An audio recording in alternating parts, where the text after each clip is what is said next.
Avez-vous déjà ressenti ce calme étrange, juste avant que tout bascule? Ce silence lourd, qui précède l'orage?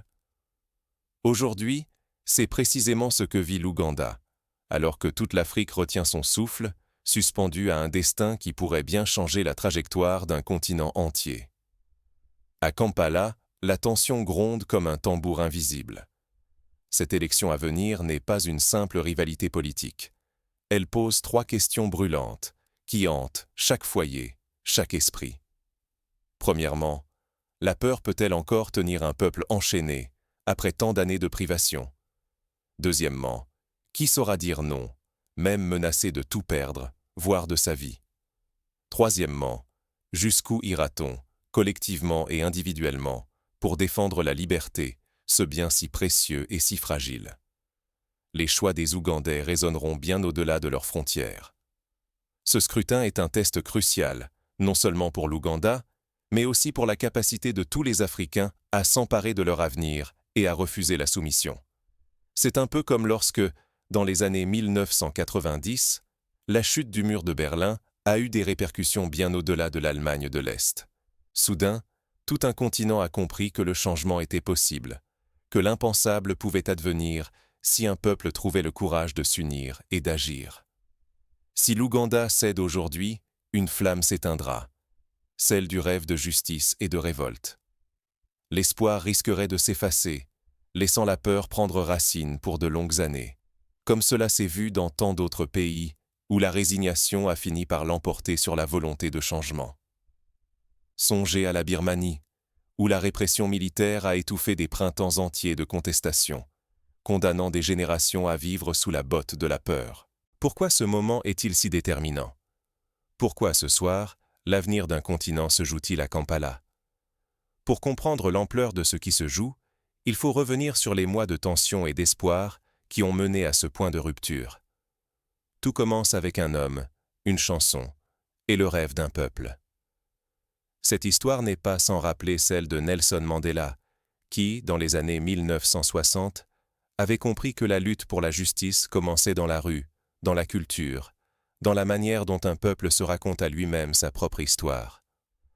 Le cœur de Kampala vibre d'une attente fiévreuse, comme suspendu juste avant le déluge.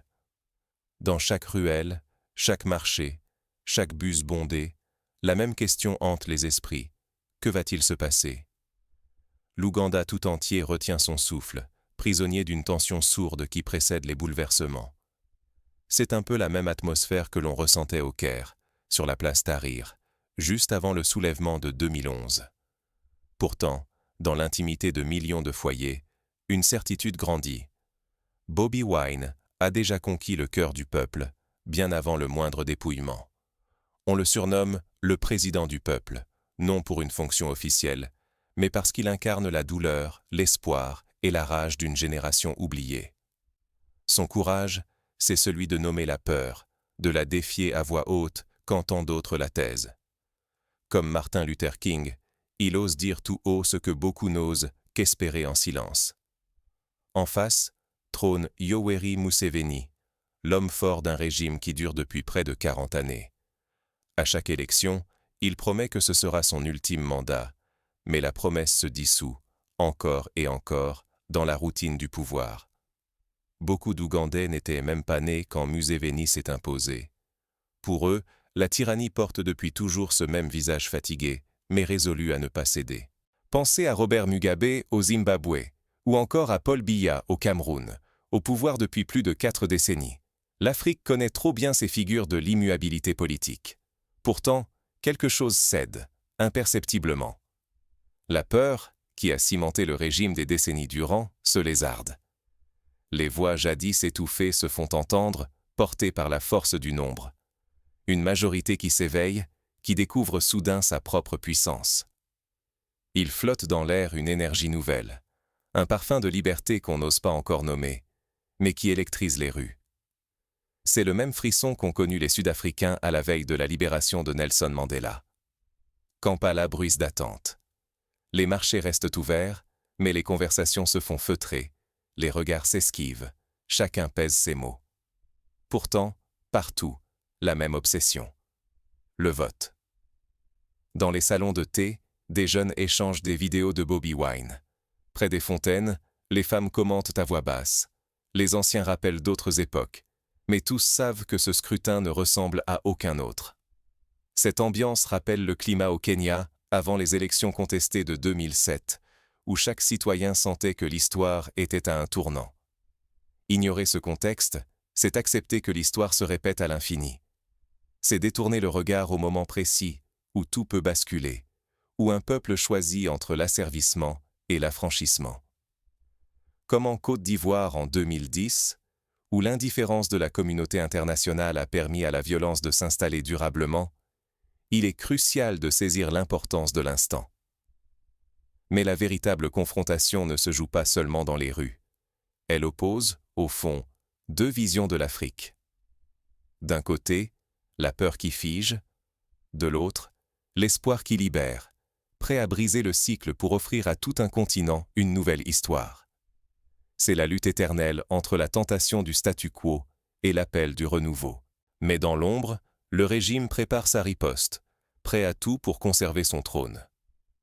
La nuit venue, la ville se tend, et chacun guette le moindre signe annonciateur du chaos ou de la délivrance. C'est comme à Soweto, à la veille des grandes manifestations contre l'apartheid. L'incertitude et la peur se mêlent à un espoir têtu qui refuse de mourir. Quand un peuple n'a plus rien à perdre, que lui reste-t-il?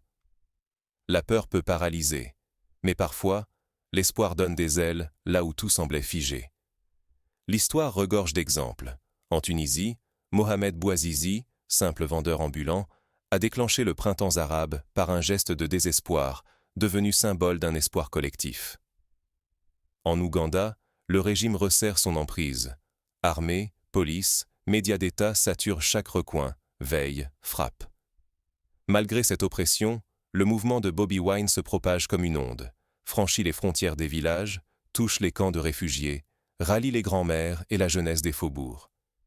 C'est un phénomène qu'on a vu au Burkina Faso, quand le peuple tout entier s'est levé pour chasser Blaise Compaoré après 27 ans de règne. Fils des ghettos, Bobi Wine transforme la peur en courage. Il n'a ni fortune ni arsenal, mais il porte la voix de ceux qu'on veut faire taire. Il prouve que l'union et la passion valent mieux que l'or ou les armes. Quand les habitants chantent, peignent des slogans, partagent des vidéos en cachette, c'est tout un peuple qui se relève. Rappelez-vous des Solidarnosc en Pologne, où ouvriers et intellectuels, unis par la seule force de l'espoir, ont fini par ébranler la dictature communiste. Le pouvoir riposte sans limite. Arrestations arbitraires, coupure d'Internet, présence militaire constante. Les familles vivent avec la peur en bandoulière. Chaque rue pèse d'incertitude. Les dés semblent jetés d'avance, pourtant la flamme persiste. Même sous la pression, la résistance s'organise, s'inspire des exemples d'ailleurs, comme les activistes birmans qui utilisaient les réseaux sociaux pour contourner la censure. La résistance ne s'éteint pas, elle s'invente, contourne la censure. Les jeunes déploient des VPN, relayent les messages sur les réseaux, s'entraident pour que la vérité survive.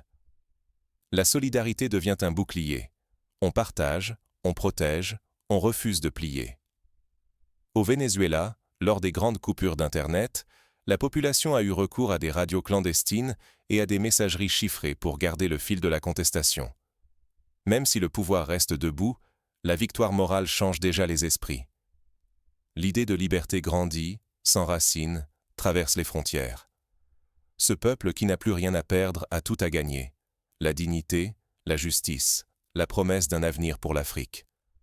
Comme en Afrique du Sud, où la conscience de la force collective a précipité la fin de l'apartheid.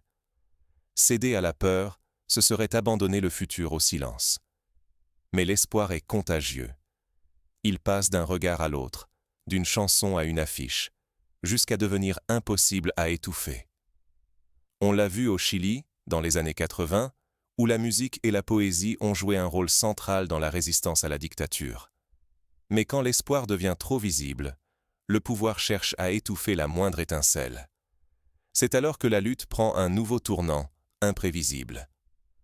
On se souvient de la révolution des œillets au Portugal. C'est le peuple, descendu dans la rue avec des fleurs, qui a fait plier le régime. Quand un peuple s'éveille, il n'y a plus de retour possible. Même proclamé vainqueur, M. Museveni ne trouve plus de foule pour l'acclamer. Ce n'est pas la victoire d'un homme, mais la naissance d'une conscience. L'Ouganda regarde désormais ses dirigeants comme des serviteurs temporaires, non des figures infaillibles. Cette bascule psychologique, on l'a vue au Ghana lors de l'alternance pacifique de 2016, un modèle pour tout le continent. La répression a voulu étouffer cette flamme. Pourtant, sous la surface, la résistance s'organise en silence, dans la solidarité, dans ces gestes simples qui nourrissent l'espoir. Des voix chantent à la nuit, des bougies éclairent les seuils, des mains se tendent dans les rues désertes. À chaque menace, la peur recule, laissant grandir une détermination tranquille. C'est la force des petits actes, des mouvements discrets, qui finissent par s'additionner en une vague irrésistible. Ce scénario n'est pas neuf sur le continent. Au Ghana, au Sénégal, au Burkina Faso, le changement n'est jamais tombé du ciel. Il arrive goutte à goutte, comme la pluie qui finit par percer la pierre. Souvent, les victoires sont discrètes. Un slogan murmuré, un regard échangé, une promesse faite à la génération suivante. Mais l'histoire le prouve. Même la tyrannie la plus enracinée finit par céder. Au Mali, la transition démocratique est passée par des années de mobilisation silencieuse avant d'éclater au grand jour. Ce qui se joue aujourd'hui en Ouganda dépasse ses frontières. L'Afrique entière y lit son avenir possible. Chaque victoire morale, même invisible aux caméras, prépare la suivante. Une conversation au marché, un enfant qui n'a plus peur de parler, une vieille femme qui ose voter contre l'injustice. À chaque fois, c'est le terrain qui se prépare pour un prochain printemps. Lorsqu'en Tunisie, la chute de Ben Ali a surpris le monde, c'était le fruit de centaines de petits actes de courage cumulés. La jeunesse, désormais, ne pourra plus oublier sa force. L'expérience du réveil est irréversible. Ceux qui ont goûté à la liberté ne retombent plus dans la résignation. Même si le pouvoir maquille la défaite en victoire, même si la presse impose le silence, la jeunesse se souvient de ce qu'elle a vu, entendu, ressenti. La vérité, tapie sous la cendre, attend son heure pour rallumer 1000 foyers ailleurs. Au Sénégal, les mouvements Y en a marre et Balai citoyen au Burkina Faso ont montré qu'une génération peut changer le cours de l'histoire. Voilà l'enjeu véritable. Si le découragement l'emporte, la résignation s'installe aux 4 coins du continent. Mais si la flamme survit, elle devient un phare pour d'autres peuples, d'autres combats, d'autres espérances. Ce fragile espoir, c'est ce que les puissants redoutent plus que tout, un peuple qui n'accepte plus la peur comme héritage. Mais l'histoire ne se termine pas ici. Un autre défi, plus discret mais tout aussi décisif, attend les faiseurs de changement. C'est la construction d'une citoyenneté active, d'institutions solides, d'une culture du débat et du respect des droits de chacun. Et vous, que pouvez-vous entreprendre là où vous êtes? La leçon la plus saisissante de l'exemple ougandais, c'est que la victoire débute dans la conscience intime. Cela veut dire connaître vos droits, refuser la peur et hausser la voix, même quand tout semble fait pour vous imposer le silence. Participez à des débats locaux, engagez-vous dans des associations, informez-vous sur l'histoire de votre propre pays. Un leader véritable n'est pas celui qui cherche la lumière pour lui seul, mais celui qui élève les autres. Regardez Bobi Wine. Il a fait de chaque citoyen une force du changement. Il a placé la dignité et le courage partagés au cœur du combat, appelant chacun à jouer son rôle malgré les menaces. Inspirez-vous de figures comme Wangari Maathai, au Kenya, qui a mobilisé des milliers de femmes pour reboiser le pays et défendre leurs droits, pierre après pierre. L'unité, la solidarité et l'usage inventif des ressources deviennent nos armes. Même privés d'argent ou de médias officiels, les Ougandais misent sur la créativité, les réseaux sociaux, l'entraide. Chaque voix pèse. Plus une société cultive ce réflexe, plus elle devient inébranlable, peu importe ceux qui veulent l'étouffer. Les mobilisations réussies, comme celle des étudiants sud-africains contre les frais universitaires, montrent la puissance du collectif. Chaque réveil individuel fait avancer toute une histoire. L'Afrique ne progresse pas à pas de géant d'un seul héros, mais en petits pas de millions de femmes et d'hommes ordinaires qui déclarent qu'assez, c'est assez. L'éveil d'un seul esprit peut embraser un village, et de village en village, c'est un continent qui s'éveille. C'est ainsi que, de la lutte contre l'apartheid à la révolution tunisienne, les grandes transformations ont toujours commencé par de petits gestes devenus grands. Mais rappelez-vous, la responsabilité est à chacun. Regarder de loin, commenter ou compatir ne suffit pas. Il faut agir à la mesure de ses forces pour la justice, la liberté et la dignité. Refuser cet apprentissage, c'est risquer d'enfermer son pays dans la stagnation et la répétition des mêmes échecs. Participez à la vie de votre quartier, osez questionner les autorités, apprenez à vos enfants la valeur de la liberté. Alors, devant cette marée montante, une question demeure. Quel rôle choisirez-vous de jouer dans l'histoire de votre continent? Serez-vous de ceux qui regardent passer la vague ou de ceux qui plongent pour la porter plus loin? La réponse à cette question n'appartient à personne d'autre qu'à vous. Car chaque choix individuel, aussi discret soit-il, peut faire basculer l'avenir de millions. Un simple vote, un partage d'informations, un refus de céder à la corruption sont autant de pierres posées pour bâtir un avenir meilleur. Ne laissez pas l'histoire s'écrire sans vous. Refusez la passivité, osez la parole. Engagez-vous dans de petits actes quotidiens qui, mis bout à bout, finissent par transformer une société. L'exemple de l'Ouganda nous enseigne que même face à l'arbitraire, la dignité est le dernier bastion, celui qu'aucune armée ne peut conquérir. Ce qui se joue aujourd'hui en Ouganda n'est pas un simple fait divers. C'est l'écho d'un combat partagé par toute l'Afrique. Une lutte pour briser la peur et refuser la résignation, enfin. C'est la promesse que, tant qu'il restera des femmes et des hommes pour dire non, l'avenir sera toujours ouvert. Face à la tyrannie, chaque voix, chaque regard, chaque main levée compte. L'avenir du continent dépend de la capacité de ces peuples à rejeter la peur, maintenant plus que jamais. Si la peur l'emporte, ce sont des générations entières qui resteront prisonnières, privées du droit de choisir leur avenir. Mais si l'espoir prend racine, alors tout redevient possible. Mais l'exemple ougandais montre qu'un peuple uni peut faire vaciller les pouvoirs les plus solides. La peur peut changer de camp. Alors, la dignité, la justice et l'espoir deviennent possibles pour l'Ouganda, mais aussi pour tous les pays où la liberté dort encore. L'expérience l'a montré en Europe de l'Est, en Amérique latine, en Afrique du Nord. Aucun régime, aussi fort soit-il, ne résiste indéfiniment à la volonté d'un peuple debout. Ne restons pas spectateurs. Ce combat est aussi le nôtre. C'est en gardant les yeux ouverts, en partageant la vérité, en soutenant ceux qui osent, que nous pouvons influer sur la suite de l'histoire. Un simple geste, une parole de soutien, un partage sur les réseaux sociaux peuvent rallumer la flamme là où elle vacille.